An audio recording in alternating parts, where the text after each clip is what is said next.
Hello, everybody.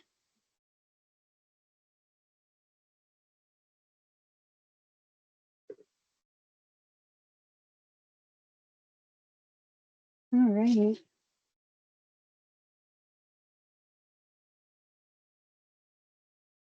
Hey, welcome, everybody. Thank you so much for joining us today. My name is Karen Patterson, and I'm the Vice President of Volunteers and Humane Education at the Humane Society of Huron Valley. Whether you show up today because you love coyotes, or maybe you're a little fearful of coyotes, or maybe you're just trying to win a long-term turf war going on in your backyard, we're glad you're here and you're in the right place. At HSHB, we're not just passionate about companion animals, we're also deeply committed to protecting and advocating for wildlife. Supporting our wild neighbors is an important part of our mission, and we believe in promoting peaceful and respectful coexistence with animals who share our communities. The Humane Society of Huron Valley has been helping animals, including wildlife, since 1896. And for well over a century, we've provided field rescue services for injured and orphaned wildlife. And we've worked hard to protect them through education and advocacy. Wildlife are an essential part of our ecosystem, and we truly value coexisting with them as wild neighbors. We also know that animals like coyotes can sometimes cause concern or conflict in our communities. And at HSHV, we're committed to helping people and wildlife live safely and respectfully together. We're excited today to dive into this important conversation. And I wanted to let you all know that at the end of the presentation today, we will have some time for question and answers. You should see up at the top a Q&A area. If you do not see that, you may see the chat box, and you can utilize that as well too. And our presenters will be taking some questions towards the end of tonight's program. So we are honored to welcome our special guests. Today, we have Karen and Robert Salcedo from Project Coyote, who are doing incredible work to protect and promote the understanding of America's native carnivores. Karen and Robert, thank you so much for joining us, and I will hand things over to both of you. Awesome. Thank you so much, Karen. Hi, everyone. Thanks so much for joining us. We're going to dive right in, and we're going to ask that you hold your questions until the end. We'll be sure and save some time for a lot of questions. After the presentation, we'll share our QR codes with links to resources, plus our contact information. And can everybody hear me okay? Yes. All right. Just a fair warning, we have 3 dogs and 2 of them can get kind of feisty. So if one of us gets up to let them outside, you know why. All right, guys. All right, go ahead. Okay, so Robert and I are wildlife conservation photographers, and most of the images you'll see today, you'll see today come from our work over the past decade or so. We use really long lenses and silent shutters. We often shoot from our car using it as a blind to avoid disturbing animals, especially coyotes and bobcats in suburban areas. We care deeply about their well-being, and so we're always very careful not to change their natural behavior. Getting too close or making them feel comfortable around people is dangerous for both us and them. So we've started our own nonprofit organization, it's a local nonprofit called Song Dog Watch. And by the way, we're in Allen, Texas, the suburb just north of Dallas. But our goal is to create coyote coexistence. We help rescue, rehab, and release individual animals. We work directly with homeowners, landowners on wildlife issues. We do outreach and education for HOAs, municipalities, community groups, like this talk today. And I recently joined Project Coyote as the Texas State Coordinator. I help expand the organization's programs and campaigns across the state of Texas. And if you're not familiar with Project Coyote, we protect wild carnivores and we promote compassionate coexistence through education, science, advocacy, and coalition building. We fundamentally shift the way coyotes, wolves, bears, bobcats, and other wild carnivores are viewed and treated to create a North America where humans and wild carnivores coexist and ecosystems thrive. So now we're going to talk a little bit about the history of coyotes. Coyotes come from a long line of canids that began right here in America and never left. That's one of the things that makes our song dog unique compared to other canids like wolves, jackals, and dingoes. Fossil evidence suggests the presence of coyotes during the Pleistocene. Their bones have been found in a La Brea tar pits in California, along with dire wolves and saber-toothed cats. Those coyotes that I've got the coyotes circled here in the red, he's the little guy compared to the bigger animals in the back. Those coyotes were larger and more robust than the ones that we know today. And when those larger animals went extinct after the Pleistocene, coyotes lived through it and they evolved to be the smaller, more generalist canid that we know, that preyed upon rabbits and rodents. So moving forward, as the Europeans came to North America in the 1600s, they brought their livestock and agricultural traditions. They didn't adapt to the frontier environment. They adapted the frontier environment to suit their needs. Though nomadic indigenous populations, however, they followed the availability of food, allowing the natural habitat to heal itself as they moved from place to place.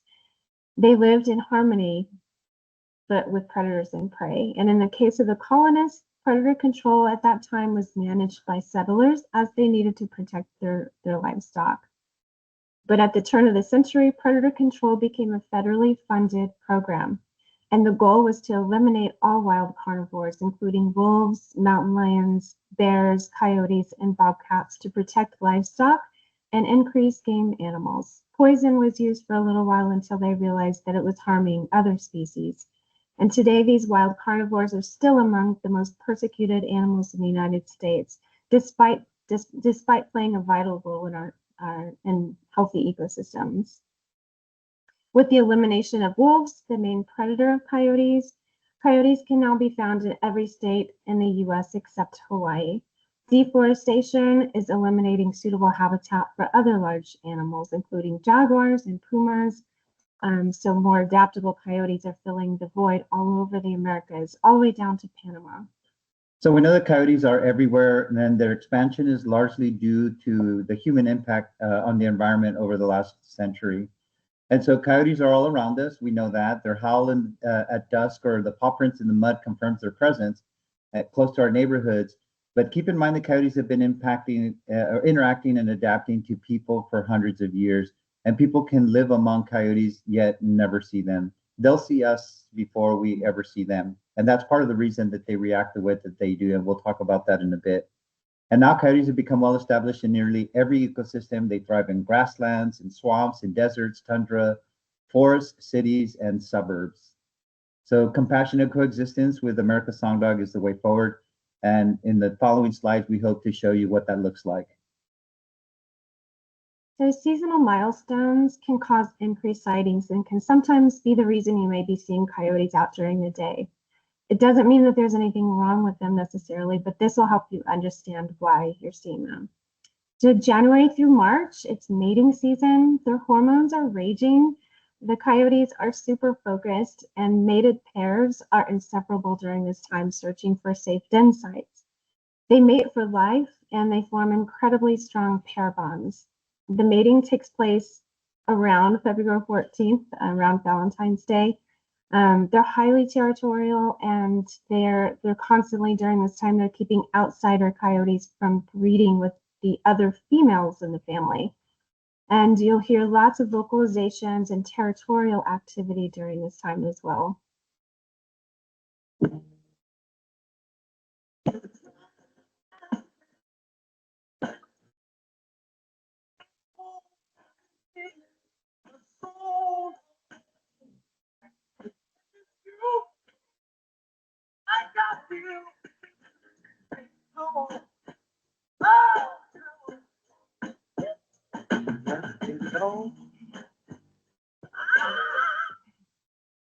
All right, so that's those are actually some Galveston coyotes on the Gulf Coast of Texas. And if you've heard of the famous ghost wolves, we thought we'd throw that in. We don't see that during the day very much, so we needed to include that from one of our photographer friends. So March through May, the pups are born. April's the most common month here in Texas for coyotes to be born. So generally March, April, May is about when the pups are born. And the mom stays in the den for about 3 weeks while nursing the pups, while the family works overtime to bring mom food. And the whole family takes part in raising the pups. So if mom leaves the den, she doesn't leave the pups for very long, unless she feels threatened. During this time, during March through May, teenage coyotes can get into a lot of trouble without supervision because they're young and inexperienced. Their parents are really focused on raising the pups, so we do find that teenage coyotes are usually the ones that are involved with conflict. And these are some newborn pups in the Dallas area. Their eyes are still closed. They can't hear very well. And then here, before you think that this is in a tree line somewhere next to a creek, this is actually where they were born. The back end of this house is actually opened up so the mom can come and go as she needs to. Were there for a few days, she moved them, and then a few days later, she moved them back. So it's always looking for the best opportunity, the safest place that they can have the pups. In this case, it was in somebody's backyard. So April through June, the pups exit the den. Pups are inquisitive and extremely vulnerable to other predators, including larger dogs. The family is very protective, and this is also a time when pups can get displaced from their family as mom moves them to different den sites, especially when they have to travel through neighborhoods or shopping centers or anywhere there's a lot of people and a lot of buildings and things like that. We've been seeing that a lot here. And this is an example of a mom just outside the den with her pups. She's still nursing at this time, and when the pups are this size, they begin to wander outside the den, and they all stay pretty close together to stay safe from predators. So July through September, pups are at rendezvous sites, which are safe zones where the coyote parents leave the pups for longer periods of time while they go off and hunt for food.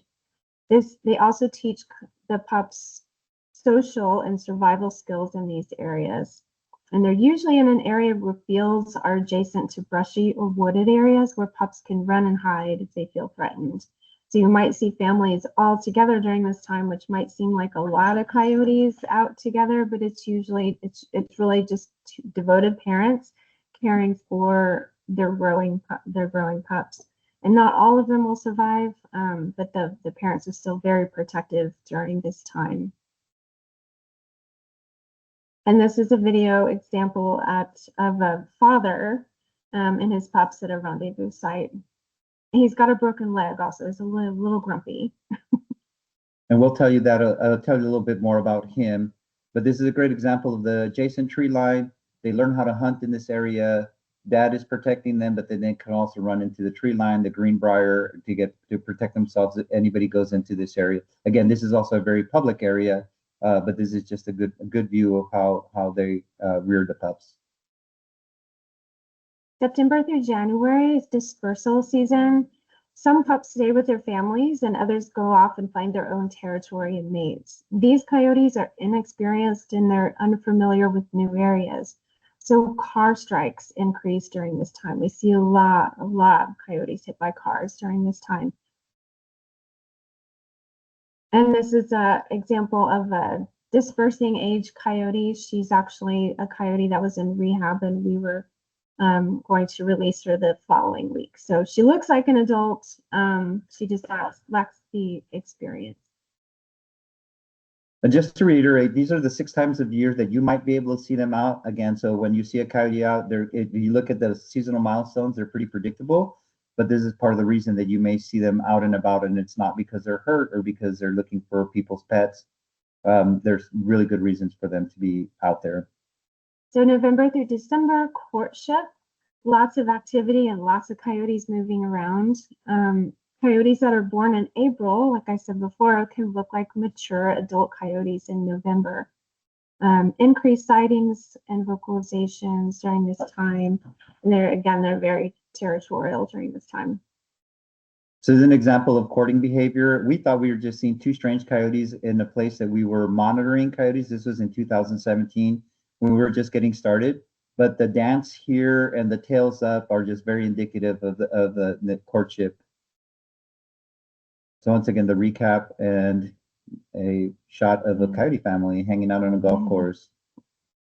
This is mom and dad. Really nice shot of the whole family.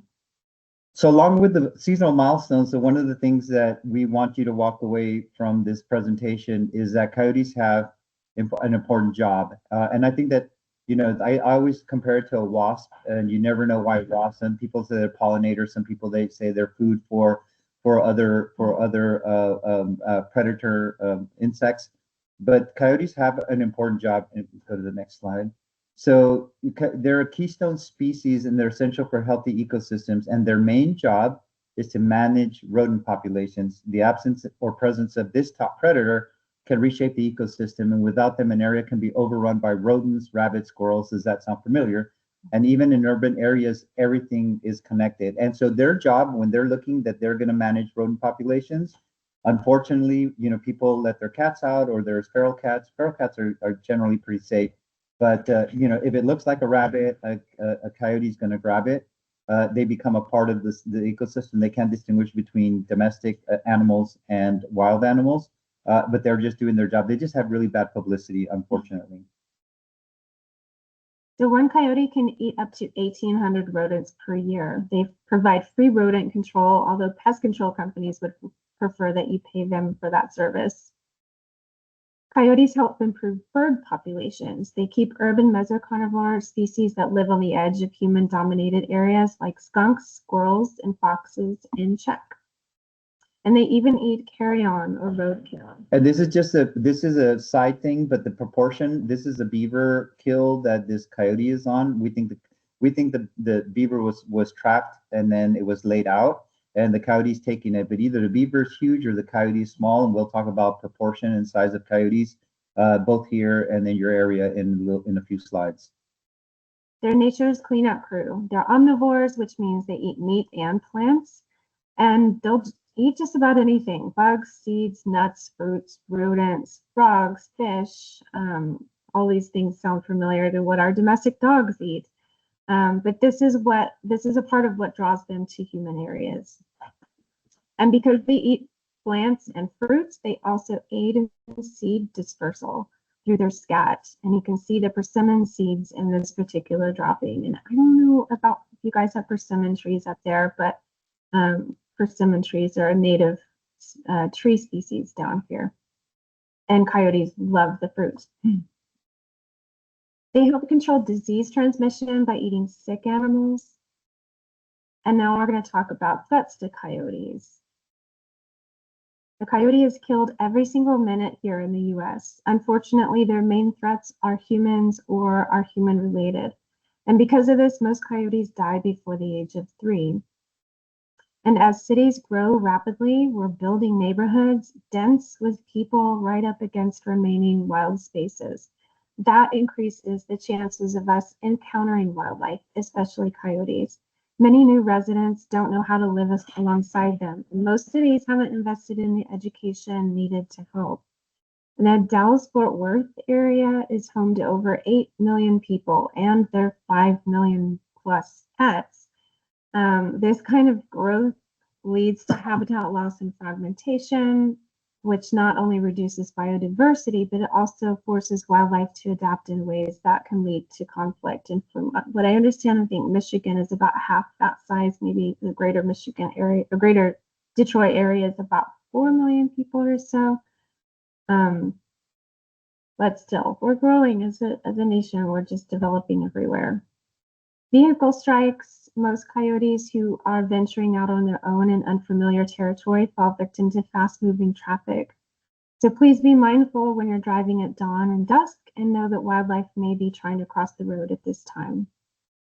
And humans, we're predators of coyotes. We have wildlife killing contests that kill hundreds of coyotes.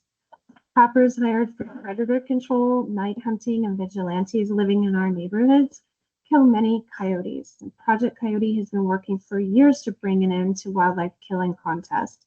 And though coyotes are a beneficial species, they're categorized here in Texas as vermin, so they can be hunted at will. And from what I understand, in Michigan, hunting coyotes is closed now during pup season from April 15th through July 15th.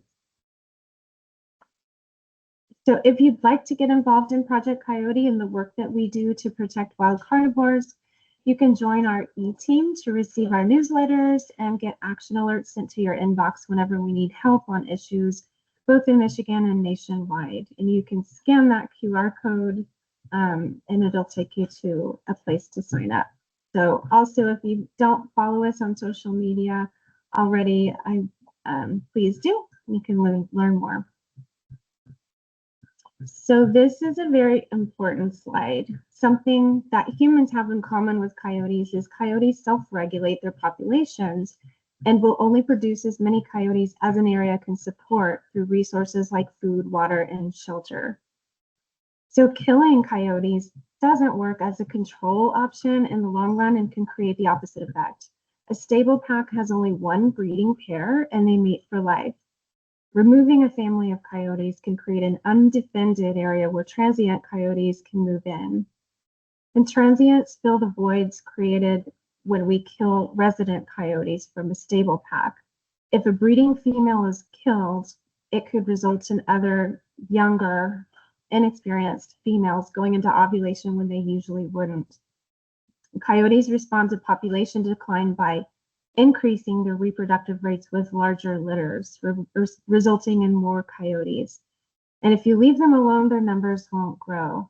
This is what we want to see. As long as mom and dad are around, the pack will remain stable.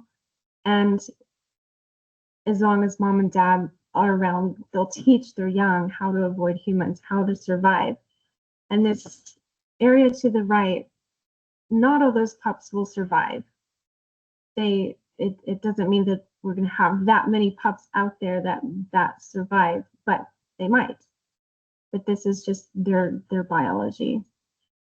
So when coyotes are persecuted, they're able to abandon the pack life and spread across the country in singles and pairs. It's a survival strategy first used with wolves called fission-fusion adaptation. It allows them to either function as a family or survive in singles or pairs. Jackals, coyotes, and humans are the only animals who do this. And to give an example, we're called out to about 3 puppies that were under this deck. We asked the owner if we could put out some cameras. We did, and this is one of the first videos we got. So again, a normal pack or normal breeding pair may have 3 or 4 or 5 pups. In this case, it was 8.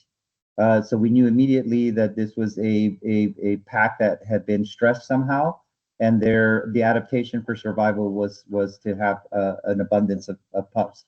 This is actually just a few weeks ago in the colony here in Texas. We knew that there were some pups under there. We didn't know that there were that many. It was a total of 9. And then right after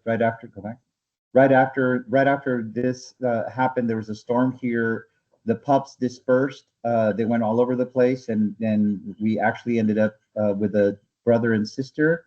They also found another one that had been killed by an off-leash dog, and we don't know what happened to the other 6. So the other thing that's a threat to a coyote is dogs off leash. So here we have Baby Queen, one that coyote we'd seen since she was a pup. And then this guy, this is actually a public area, a park. It's a restoration area where they're trying to return to native area. But this guy always took his dog off leash, that Rhodesian Ridgeback. We would see him on our cameras all the time. And then one day we got a call from the meadow manager saying that they had found a coyote that had been killed. We looked at our cameras and we had seen Baby Queen on the cameras, and we had also seen that Rhodesian Ridgeback off leash. And a class of 5th graders were going through the Connemara. They were looking at all of the native plants, and then they saw this dead coyote.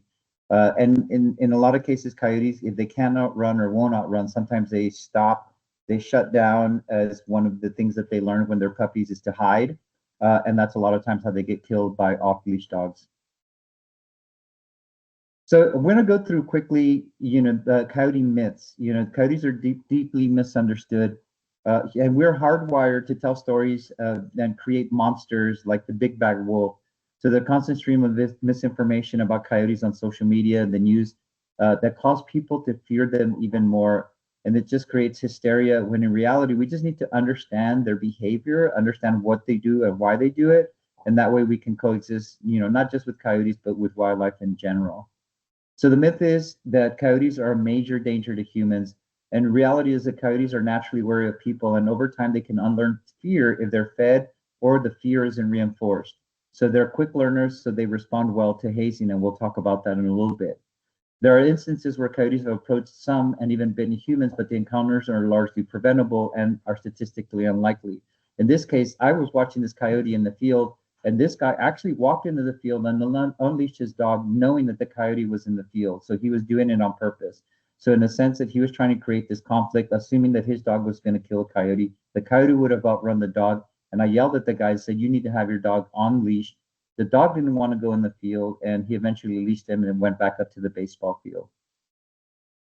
So coyotes are huge, vicious animals. In reality, coyotes here in North Texas are between 25 and 35 pounds. Again, because of the type of food in winter, they can be a lot bigger up north, which is, again, similar to a medium-sized or a little bit medium to large-sized dogs.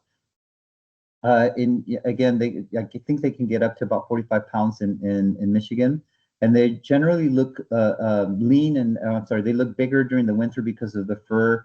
During the summer, they're a lot thinner. They're generally shy and elusive, but they're loyal and they will protect their family and their territory. So again, as we talk about a vicious coyote, this is a female coyote that weighed 27 pounds. Super curious. At night, she was always trying to get out of the enclosure, but during the day, she would just melt in my arms. She was a victim of a car strike while she was getting better. Eventually, she did get better and she was released. But that's how docile they can be. Rarely run into one that is aggressive unless they feel cornered. And then again, when we hear about coyotes being vicious and scary animals, they're just trying to coexist with others around them. In this example, we don't see it very often on our cameras, but it was a coyote and a bobcat. And again, why does, in a fight between a coyote and a bobcat, who wins? It's not necessarily the bigger animal. It's the bobcat that will win because of the murder mittens.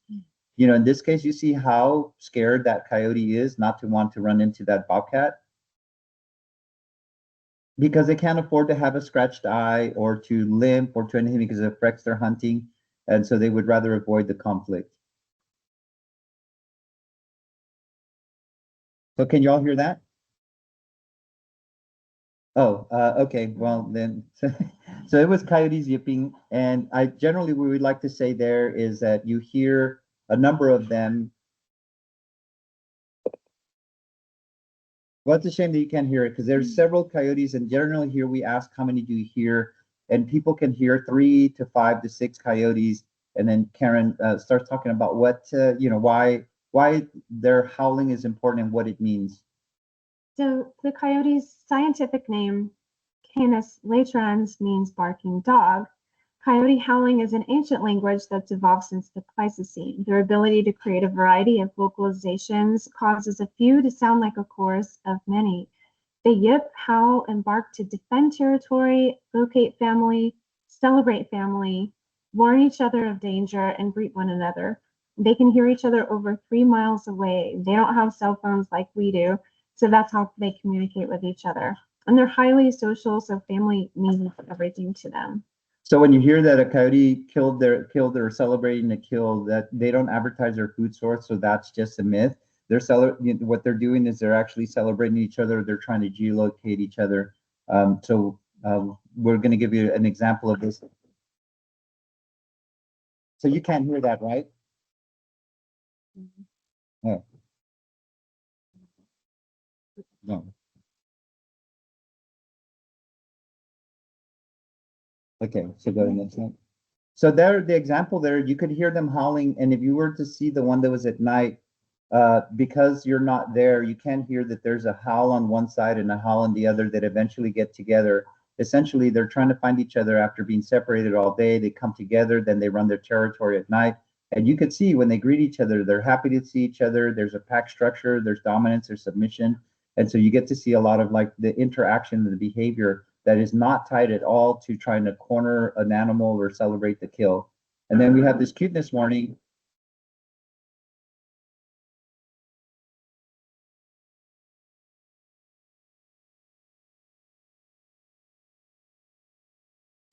So that's why we wish you could hear it because they're all howling. They hear the mom in the distance and then they all start to howl together. Again, to communicate, they hear mama and they want to say hi. So another myth is the coyote stalk people. again, as I said before, 95% of the time the coyote sees you before you see them. They're aware of everything in their territory, and when they're raising families, they will escort you or shadow visitors traveling through an area to make sure that they leave the area. So a curious coyote may stop and watch visitors and determine if the visitors are a threat to the family. And this is often misinterpreted as being bold or brazen. They are just seeing like, what is my next move, and what is this person's next move? You know, and this is an example of escorting behavior. We were actually going through this area and we saw the coyote and it went back in the tree line, came back out further. We went a little bit further because we were taking photographs of it. And eventually we realized that it was trying to get us away from the first place that we were because it kept leading us away from where we originally started. So again, the myth is chupacabra, at least down here in Texas. I grew up with the myth of the vampire-like creature that attacks and drinks the blood of the livestock. And this urban legend originated in Mexico, but the reality is basically a poor coyote suffering from mange. So rat poison is linked to mange in wild carnivores that eat them as they're dying or after they're dead. And secondary poisoning or poison weakens their immune system, and then they're not able to fight off. These burrowing mites are always on their body. In that case, they start to burrow into the skin. It causes severe itching, loss of fur, and scaly skin. And the result is you see a coyote with mange. But a little bit further than that with the poison is that rodenticides kill additional animals. So while a coyote may show signs for a long time of mange, other smaller animals like raptors or bobcats or even our domestic animals can die relatively quickly from ingesting or from eating and ingesting a rodent that has eaten the poison. But to give you an example, they can be treated, and it is reversible. This is just an example of the dad that you saw with a broken leg. The original time that we saw him was to figure out a way to treat him for mange, and then you see the result, and he's been fine ever since he had that one treatment. Again, the treatment just kick-started the immune system, and eventually the itching stopped, the mites died, the fur came back, and he went back to being a great dad. So now we want to go over some basic coexistence guidelines to help you, your community be coyote aware. First, never intentionally feed wildlife. Coyotes are never to see humans as a source of food. Food is one of the biggest contributors to conflict with coyotes. It encourages an unnatural proximity tolerance to people. Never unintentionally feed wildlife. Coyotes are opportunistic and they'll exploit any potential source of food. They eat rodents, so anything that attracts rodents can also attract coyotes. And this is a coyote with mange eating persimmons that have fallen to the ground. And she'll keep returning to this spot as long as she finds food there. So if you have a fruit tree and you don't want coyotes, pick up that fruit. Unintentional feeding is more common and more dangerous than most people realize.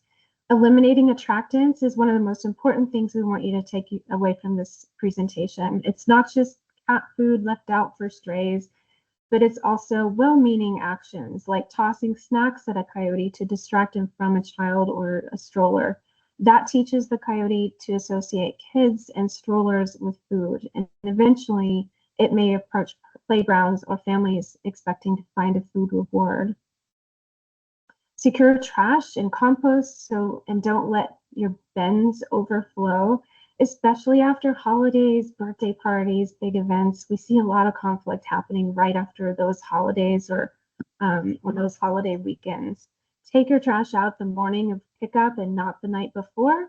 If you see overflowing bins in parks, get those areas cleaned up. Or call your city code department, whoever is in charge of cleaning up those trash bins. And for outdoor animals like chickens, rabbits, make the investment in predator-proof your enclosures. That can save their lives. Keep grills cleaned up and residual food smell, because residual food smells can attract wildlife as well.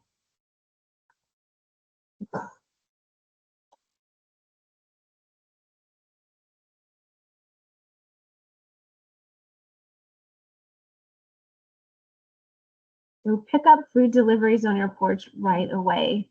And to be fair, this food delivery was delivered to the wrong address, so it sat on that porch for unattended for a while. And finally, the coyote got up the nerve to approach the porch. And this coyote in particular was involved in a conflict issue here in Dallas and eventually approached a toddler that was unattended on a front porch, and the toddler ended up in a hospital, and the whole family of coyotes was killed. So just this was one of the many reasons this particular coyote was habituated in that neighborhood to houses and people and kids and strollers. Don't let domestic animals roam freely. A wild animal doesn't discern them from prey.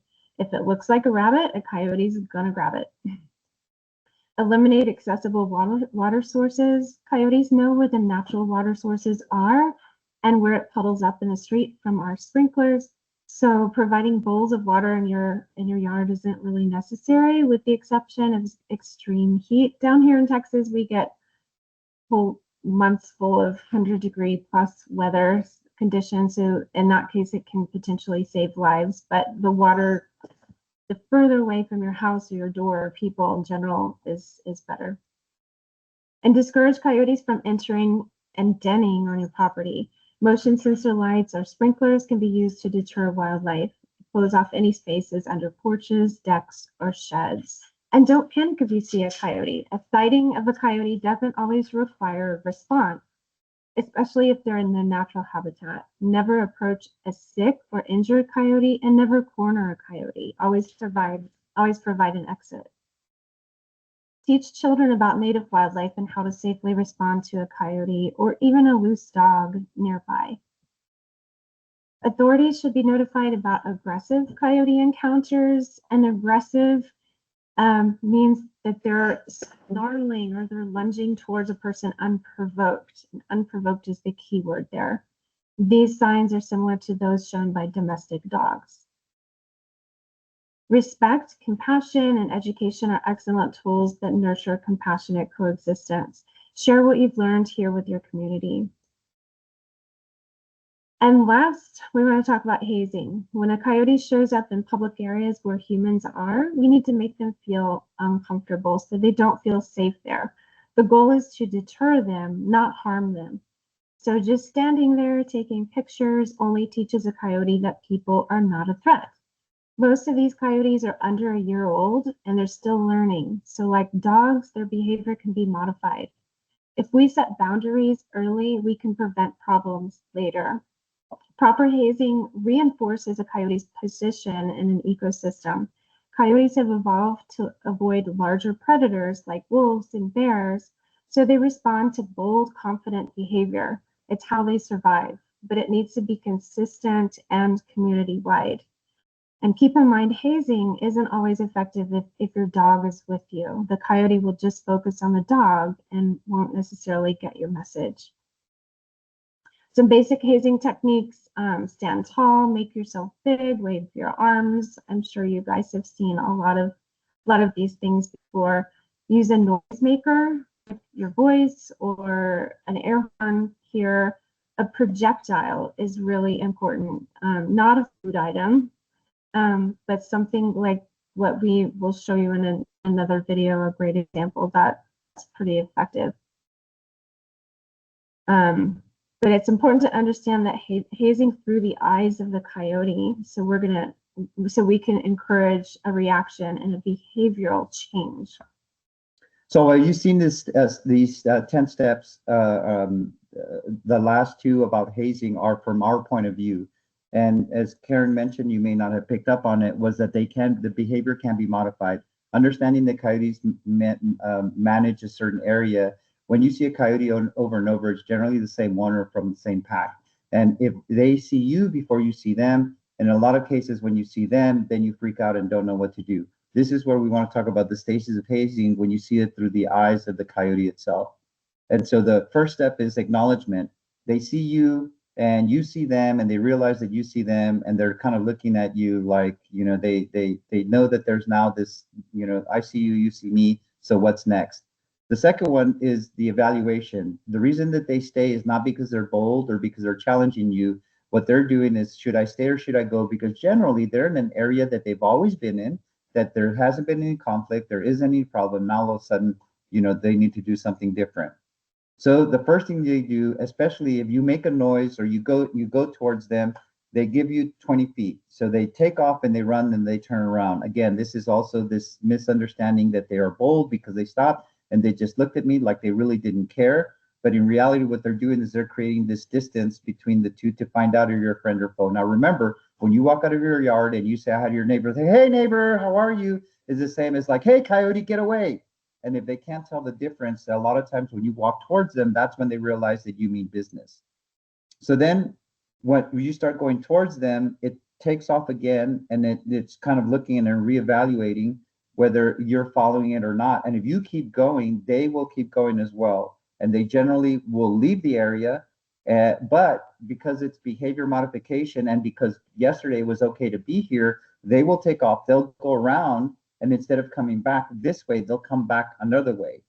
Again, they realize that you're serious, and we'll show you the projectile in a little while. And if you throw it at them, because they can outrun you, when they hear this projectile coming towards them, they feel like you're chasing them. At that point, they get scared. You're serious. You mean business. This place is highly is my territory. It's highly guarded. You're not welcome here. And at that point, they just turn around and come back to make sure that everything like what just happened did just happen. They always come back one more time. And if you can get them the second time, that's when you change the behavior. And at that point, you're still there. You're not going anywhere. You're heavily defending your territory, and it's time for me to do something else. Again, I'm not coming back here. So always know that from their point of view, because you don't always see them, the moment that you see them, you realize that there is something they can do to modify that behavior and to change the. And now I'm going to show it to you kind of in practice. And it's a shame that you can't hear it, but I'll kind of walk you through the steps. There was this coyote that was in a neighborhood that was, again, just being out in the open. People would take pictures of it. They would send it to their friends. They wouldn't do anything with this coyote. But here's an example of an animal control officer in Dallas, a really good friend of ours, who has created this multi-step behavior modification. And what she's going to do is she's going to shake a container that has rocks in it. She carries it with her everywhere. It can be small, it can be big, just something makes a lot of noise. And you yell as loud as you can. And you go towards the coyote and it goes. So she's going towards it. She's running towards it. And right there, she points to the person with the camera saying, "Give it a way to get out." So as she's running, she's actually yelling, "Where are you going? Where are you going?" You can yell whatever you want. But at that point, that coyote knows that it's not supposed to be there. So we'll go slow. And you can see in the upper right-hand corner, the coyote just leaves behind the pergola. And right here is where she tells, like one more time. So you chase it until it gets out of the neighborhood. Then she said that she came back around, went to the front yard, and the coyote had gone down the street and had turned around. She went and did the behavior modification again, and the coyote never came back to that neighborhood. So this is just, again, another example, more up close. You see the containers, both of them have rocks. You can have a can that has coins if you're walking your dog or something, or you can have a whistle, or you can have something. And she said, you have to yell as if there's a white van that pulled up to take your kid, and the only thing you have is a scream. That's the way you need to scream. It has to be loud, and it has to be crushing. It has to be violent. It has to be attention grabbing. So what she's saying, that's what you need to do. You need to let them know that this is heavily. My territory occupied heavily. So this lady had a coyote under her deck. You'll get a response. Run down. So the reason even if you can't hear it, the reason I want to play it is because this is what you do with a projectile. So the reason that's important is because the coyote's running, and if it hears that thing coming close to them, it doesn't know that it's not you, but it feels like something is catching up to it. And that's where they get scared, and that's where there's that behavior modification. So it's always a good idea to have one of these containers on your porch, ready to go if you do have, coyotes that frequent your area. And this is a great way, a great hazing technique. So now we're going to talk about keeping your companion animals safe. And this is a coyote vest. We tested it out on our 12-pound dog Lola to see how effective it is. And actually, I'd like to see something protecting the neck. It's kind of silly. We don't make Lola wear this, We keep her close to us at all times, but that's a coyote vet.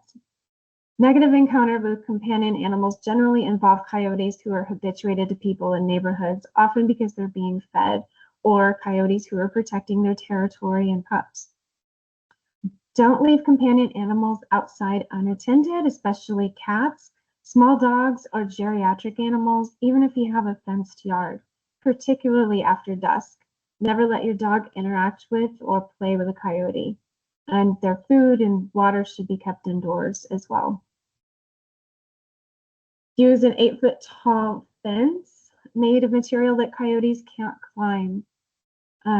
Coyotes can easily get over a 6-foot fence or dig under it if motivated. And don't make it easy for coyotes to get into your yard. Trash cans or barrels or other large items that are right up against the fence allow easy access for coyotes or other wild animals. And any missing fence panels can also allow easy entry as well. So when you're on a walk or at the park, never run from a domestic or wild canid. Avoid edge zones, brushy or wooded areas, especially from April through September when coyotes are raising pups. They're very protective parents, so if your off-leash dog gets too close to a den, they may see it as a threat. Pet safety on a walk or at the park, pay attention to signs in natural areas. Avoid walking small dogs at dawn or dusk, and if you're out at night, carry a flashlight to scare off the coyotes. Use a 6-foot non-retractable leash in public spaces. And if a coyote gets too close for comfort, make eye contact and stay calm. Take the leash from children and pick up small kids or pets. If the coyote won't leave, it may be resource guarding, so hazing won't work, especially with a dog present. Don't run, just leave the area calmly and avoid it for a while. Now we want to tell you a few stories about coyotes that we followed over the years. So we think it's always really important when you give you the history of coyotes and how to keep your pet safe and how to haze a coyote. We've been following coyotes for about 10 years, and in that we've collected these stories that actually match up with the behavior, and that's how we've been able to put this presentation together. And we're going to start talking about shrinking habitat, and this is the coyotes of the Connemara, which was the impetus for us following coyotes. This is the very first picture that we had of coyote with mange in a prairie restoration area that we were volunteering at. We're Texas Master Naturalist, which is citizen scientist. There's a certification by Texas Parks and Wildlife, and we were helping with the restoration of this area, and we saw this coyote with mange. We felt bad for it, and we were gonna help it. We were gonna fix it, and we heard that coyote would come to this rock every single day, which we thought was kind of weird. We didn't know anything about behavior for coyotes, so we asked the owner of this house, which was close to a creek, if we could put a camera up. And so we ended up putting 3 cameras up. And the reason that they would come up to this rock was because he would put food out every day for them, like leftovers. And so, yeah, the coyotes are going to come out. But just to give you an idea, this is where we had originally seen Alex. We named her Alex because we didn't know it was a male or female. And then this is where the rock was, the one house there along the tree line. And so the first time we saw this video, it was like, there's Alex. And then we saw the second coyote and said, wait a minute, there's 2 of them that have mange. And then we saw the third one. This was Alex. But then we eventually saw a yearling that we thought was also had mange. So all 4 of them had mange. So our quest to treat Alex got exponentially more difficult. And so the first time that we thought that we had treated Alex, we saw this little one come through the bushes, the grass, but the ears looked too big, and then we realized that this is actually a yearling. We named her Chloe. You can see our camera.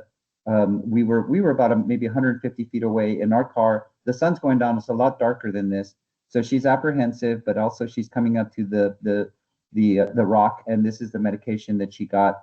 And just to give you an idea before and after, this is only about 4 months difference between when we medicated her and then getting into the winter. So yes, mange is treatable. And we did end up also treating the male that you saw in the video previously. But it did take us about 10 months to finally treat the female. And mamas are smart. The most predictable thing about coyotes is that they're unpredictable. So it really did take us going almost every single day, leaving the meds out, picking them up because we didn't want to treat the wrong animal, and doing it at 10 o'clock at night, at 3 o'clock in the morning, at 5 o'clock in a different part. We finally did get them medicated. But then to give you an idea, now this is the shrinking habitat. So this used to be their area. This is the way that it looks now. So their area now is this small.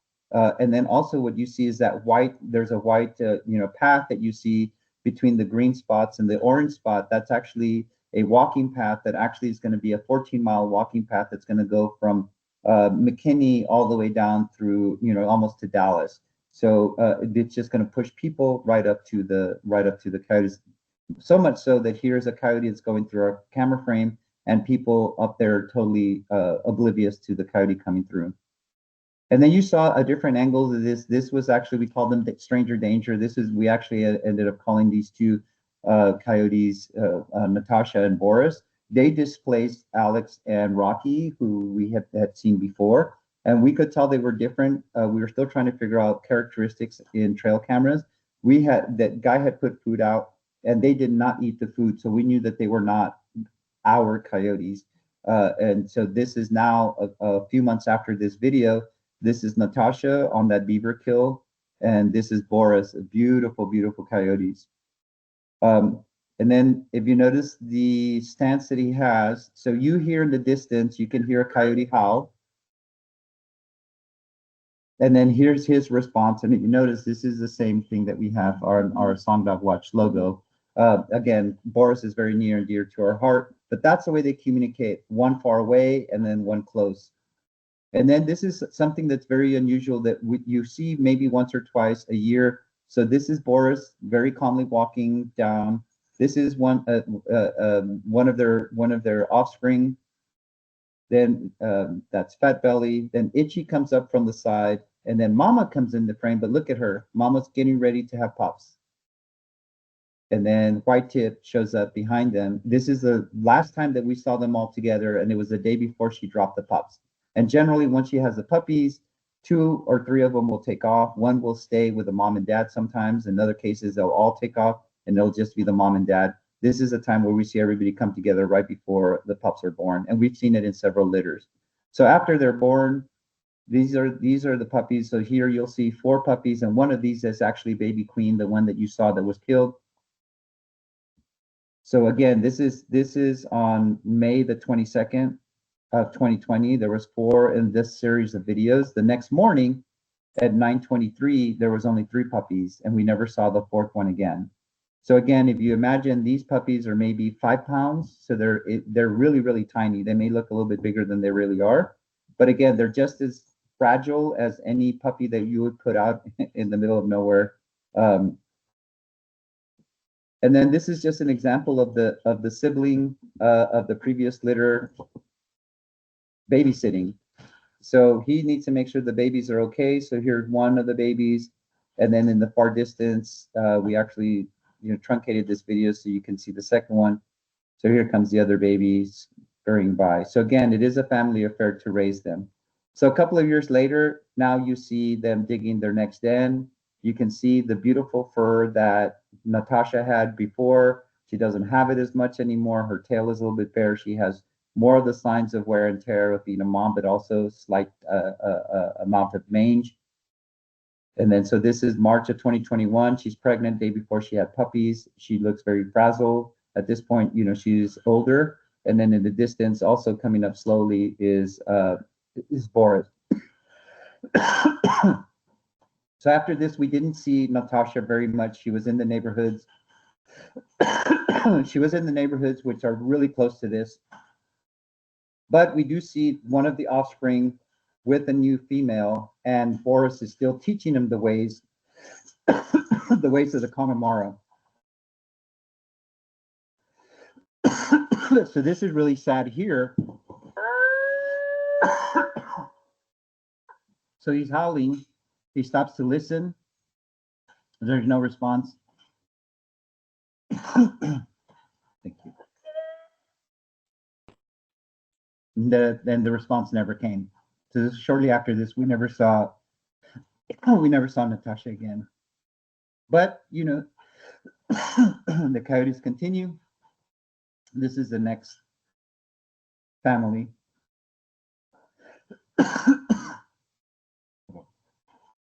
So the story kind of continues. So now we're going to talk about the skate park family of coyotes. This was the one we were showing you with the that was caring for his pups at the rendezvous site with a broken leg. We named him Tony Hawk because he was they were near a skate park. So we heard this is when we first learned about Tony Hawk. He needed help. He had a family of he had a family that he was caring for at the time, but he was also very sick. We were finally able to treat him, and this is his mate, Mindy. They raised their litters in an open field, surrounded by an apartment complex, a sports complex, and a library, and a main 4-lane road. Yeah. And so Tony took an outsized role in raising the pups, as you'll see. So it seems counterintuitive. Oops, sorry. But this is actually a good place to raise coyotes. They just needed a large field to learn to hunt, tall grass to hide, and a tree line to escape the danger, and a dad to teach them the ropes. Places like these are critical to their upbringing, and they're referred to as rendezvous sites. And this is just an aerial view of this particular area where the coyotes and the pups were. But you can see that's the rendezvous site in front of those houses, and they could always run into the tree line whenever they felt threatened. But as you can see, there's 4-lane road, there's a library, there's a park, there's there's just so many people around. But as soon as they see anybody go into the field, they run off into the tree line. So these are the 3 pups from the litter in 2020. And again, Tony was a great dad. Go to the next slide. So this is interesting behavior that we see that we didn't know what we were witnessing when we saw it. We thought they were happy to see dad. And if you see what they're doing, they're trying to get into his mouth. And so eventually they do get into his mouth. And at one point, Tony Hawk regurgitates food and they start to eat. So there's a couple of things to learn from that. Is that there's a reaction when they get into your mouth that you give them food, and they learn that as puppies. And eventually they hunt their own. But we wonder sometimes if that action of using their mouth gives them the food that they're looking for. But this is really unique. It took us a while to realize what we were seeing. And now we've seen it on a more regular basis that when they come back around to see their puppies, they regurgitate food, they eat, and if they're still nursing, they'll also nurse. So he is, kind of keeps order in the pack. And then here you can see the personalities of the puppies. So there's bold puppies and there's submissive puppies. And here you could tell the 2 girls are all over dad. They're having fun. But then this is Blondie in the back. Blondie was always really submissive. And so whenever she would come around, she would always be, ganged up on by the 2 other girls. She was always zigzagging in and out. But we don't know if the submissive ones are the ones that get killed when a dog chases them, or if it's the bold ones that aren't afraid of anything. So again, continuing to study the personalities and how they come out and how they really form the pack structure itself. And so this is now across the 4-lane street. This looks like a full-grown coyote, but this coyote is only maybe about 6 months old. They're already relatively full size. They're don't have a lot of experience, and so there's always a risk that they get themselves into trouble by going to public spaces without realizing that they shouldn't be there. Now we want to say like we talked about Tony's leg being broken. Like look at this, how it dangles. And so this is June of 2021, and we were really worried that at the time,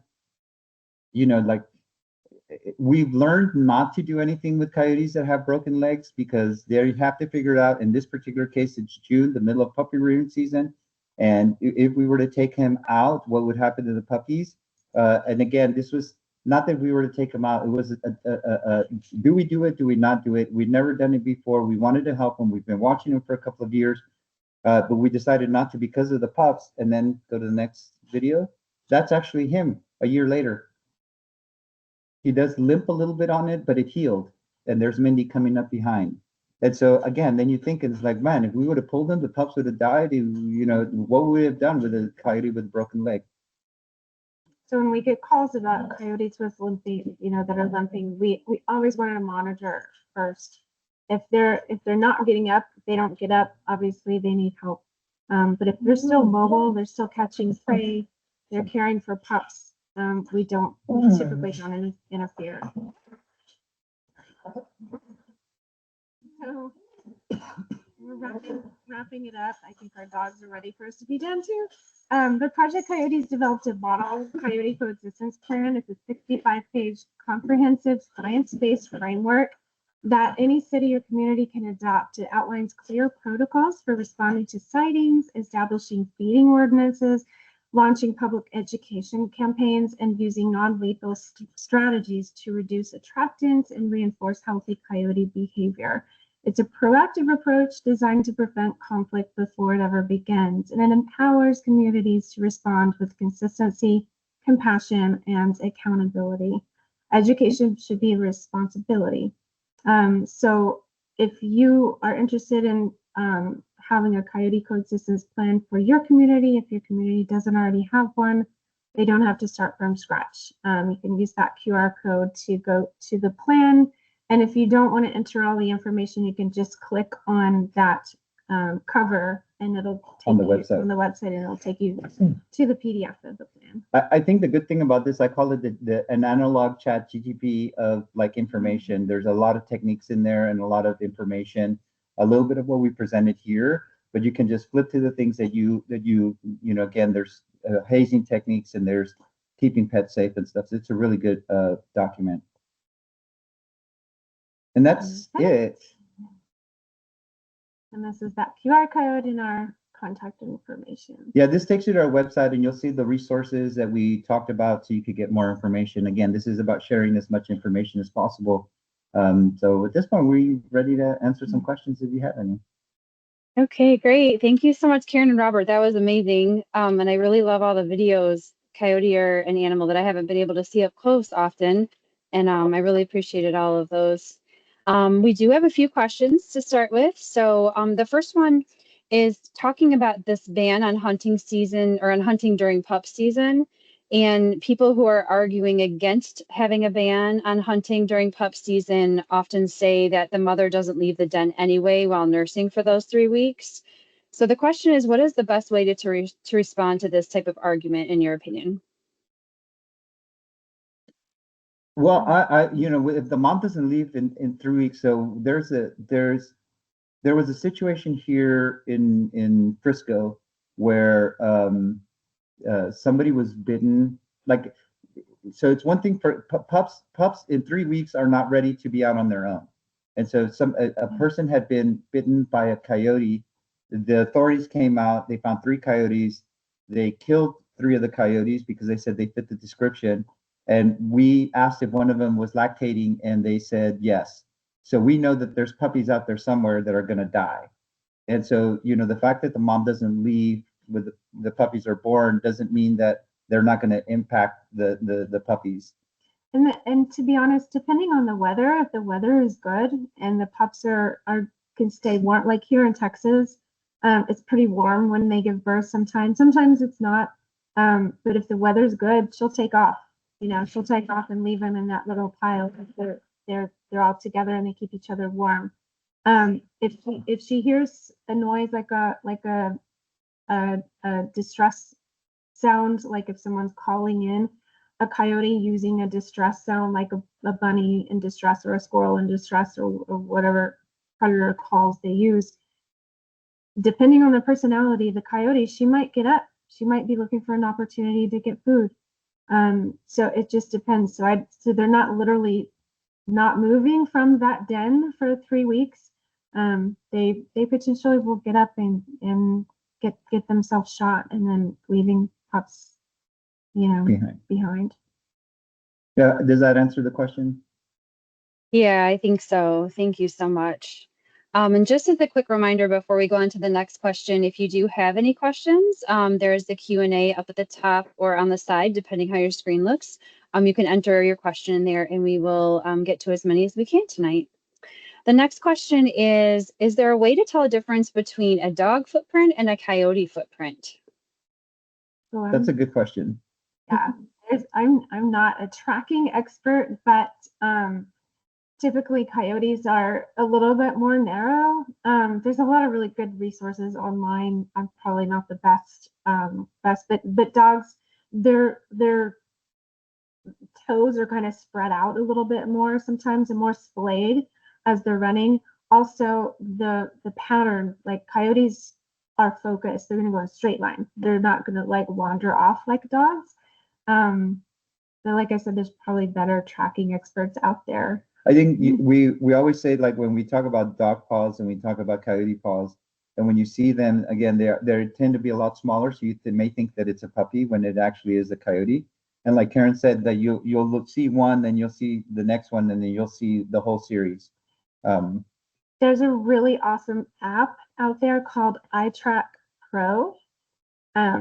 That's what I use, and it shows you different tracks, but it also shows you the tracks of other animals that are similar in comparison. I think it's the best, and I use it a lot to identify tracks. iTrack Pro. Great. That sounds great. Thank you so much. This next question I'm going to read in full just because I had some details in there that might be helpful for you all. But this participant lives on a large wooded lot in a community with a creek in the back of the lot. And they see coyote from time to time, but one day there was a coyote without the use of one of their back legs. The participant called the rescue number thinking that rescue would come out, and they asked if the coyote was mobile. The participant said yes, and then they said to let it be because coyote are scrappers, they'll kind of work things out. The participants asking though, they were afraid that there was a wounded wild animal kind of in the yard. And so just wanted to get your thoughts on that situation and what you think about all of that. Meaning a wounded, like the coyote, and worried about a coyote in their yard. So Yes, yep. we talk about resources. Coyotes often look for food, water, and shelter. But what we don't talk about that much is serenity. And so sometimes coyotes that are injured or hurt, they're also looking for just a quiet place.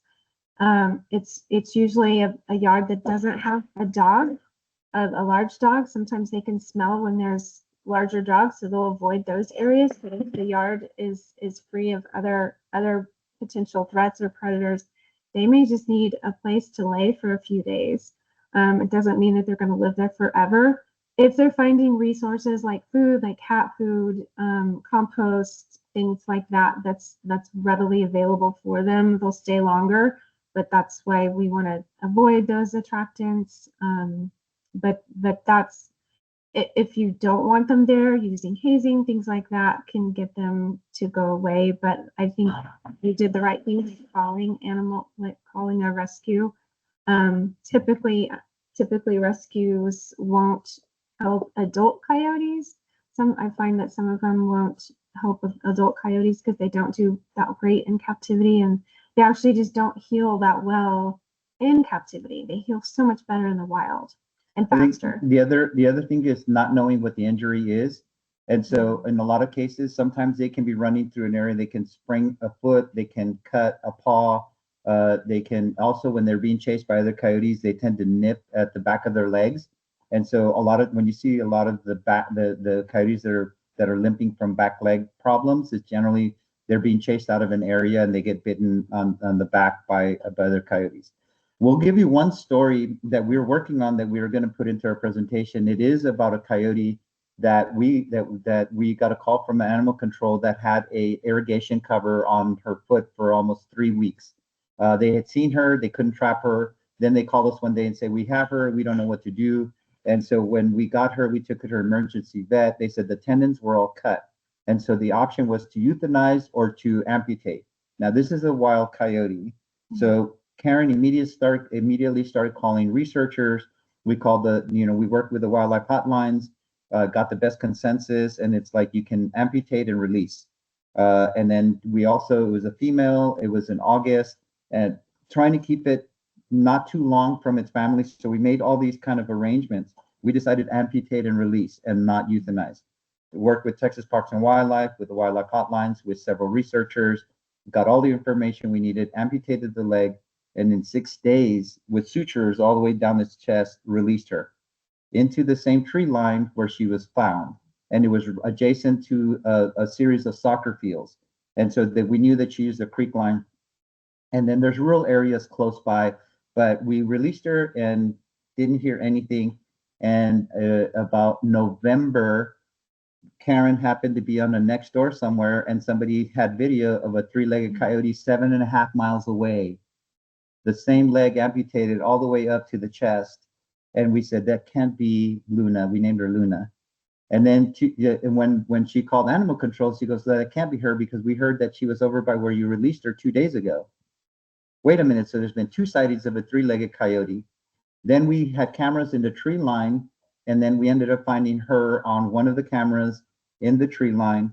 And then somebody had seen her a couple of days later, 5 miles away. So we assume that she's a transient coyote. She's getting around. She's eating her 1,800 rats a year, still contributing to society. And then guess what?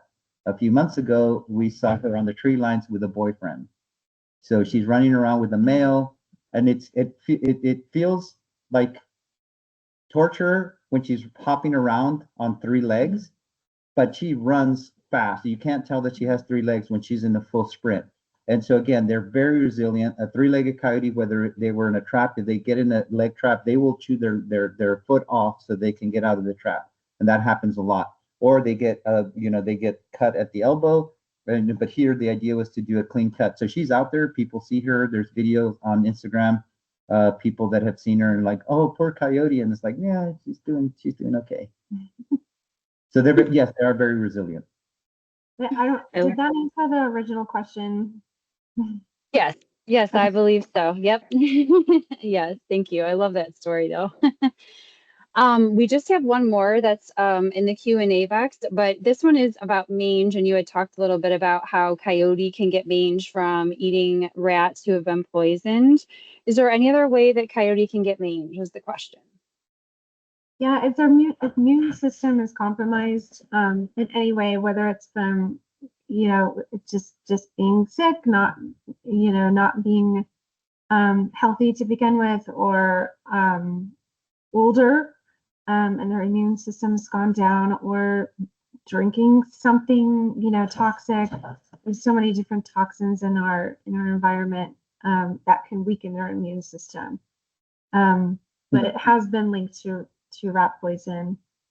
And the pups can get it from the mom. Yeah. Okay, great. Thank you. Okay, if anyone has any additional questions, please feel free to enter those in. But I had one. I was hoping that you all could share. I'm very confident we have a lot of animal lovers that are listening to the workshop today. And I was wondering if you could share maybe 1 or 2 things that everybody could do to really advocate for coyote in Michigan. If you have any thoughts on that.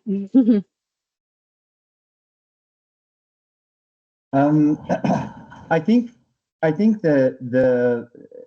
said before that like through the last century, when we were trying to protect livestock and and domestic animals, the coyotes have gotten a bad rap because of their instinct is to take rodents. The thing is that once you understand that they are afraid of people, and that you have more control than you think you do, and that you understand what their job is in the ecosystem, they can, a coyote and an owl will kill an animal, but the owl is a graceful animal that flies at night, and it's up there and you hear it at night and you're fascinated by it. But a coyote howls at night, and myths pop up everywhere. So the question is, like, how can we understand enough about coyotes and their behavior and what their job is, and what we can do to either minimize them in our territory so they can stay in their own territory. We have a better job of keep them alive when we keep them in the tree lines. And so understanding the behavior, it demystifies. I know people, in so many cases we work, a lot of times it's a person in the neighborhood that takes an outsized interest in saying, hey, the coyotes are back. I'm going to go haze them. Then they start telling their neighbors, I used to be really afraid of the coyotes because I have small dogs, but I know that I shouldn't take them out at a certain time. I know that they're just trying to, and if they come through the neighborhood, I know that somebody's feeding them. Like they start seeing the signs of why the coyotes are around, where they should be, and they advocate for them to their neighbors because they're not afraid anymore because they know more about it. And the more you know, the less you fear. And I would say, there's so many social media posts about coyotes. There's so many next door posts about coyotes. I would say share the good information. Share Project Coyote is a great resource. There's a lot of great resources that share really helpful science-based information about coyotes. At the beginning of the year, usually we see a lot of coyote memes going around the internet. Coyotes with Jack Russell Terriers in their mouths, or coyotes, photos taken out of context with a coyote and a dog going at each other. Those kind of things go around the internet a lot at the beginning of the year, and people share them like crazy. So I would say share the good information, and Project Coyote's been trying to get those kind of helpful breeding season posts out earlier and earlier each year, so that's what can be shared instead of the scary, the fear-mongering kind of social media posts, if that makes sense. And I would also add, when we hear a lot, well, we moved into their territory, we moved into their habitat. Yes, and we create the conditions for them to stay. We plant things that attract bunnies, we plant trees that attract squirrels. We have trash that attract, rodents and rats. And so their food source is there, especially in urban and suburban areas. The rural situation is way different. And so until we can understand that they're going to be there because of those things, and we continue to have them, you'll notice there's bunnies in my neighborhood, and then there aren't coyotes and bobcats, and they move around to where the populations are. And sometimes you say, I haven't seen a bunny in a long time, because at night the coyotes and the bobcats and the owls are taking them out. And so as long as we're going to create those conditions to keep them in our neighborhoods, they're going to continue to be there. If you remove them, they're going to have more puppies. But if you remove them, at some point another pack is going to move in, because the habitat is there that's ideal for them to survive. Okay, fantastic. Thank you both so much. And I don't see any additional questions coming in. So Karen and Robert, I want to say thank you so much for being here. The information you provided tonight was so wonderful and so helpful to all of us. And just so everybody knows, we are recording this. And after we talk with Karen and Robert about everything and get this all posted, we will have this available, which should be by July 1st. And you'll be able to find that on our website, hshv.org/advocacy. And I also thought I'd put a reminder out there too, that we are here as a resource for the community. So if you do have any questions about wildlife or need any help or support, we are happy to work with you, and you can reach out to us anytime. We do have hshv.org/wildlife available that has a lot of great resources and a lot of great information on a lot of wild species that you may find in your backyard or as part of our wild neighborhoods. But Karen and Robert, thank you so very much. We're so grateful for you both being here, and a big thank you to Project Coyote. And please check them out. ProjectCoyote.org has some wonderful information. And we're so grateful for all of you for being here tonight and taking the time to learn about these amazing creatures and help everybody to coexist more peacefully in our community. So with that, I will say good night to everybody, and thank you for joining us. And I hope you all have a great rest of your evening.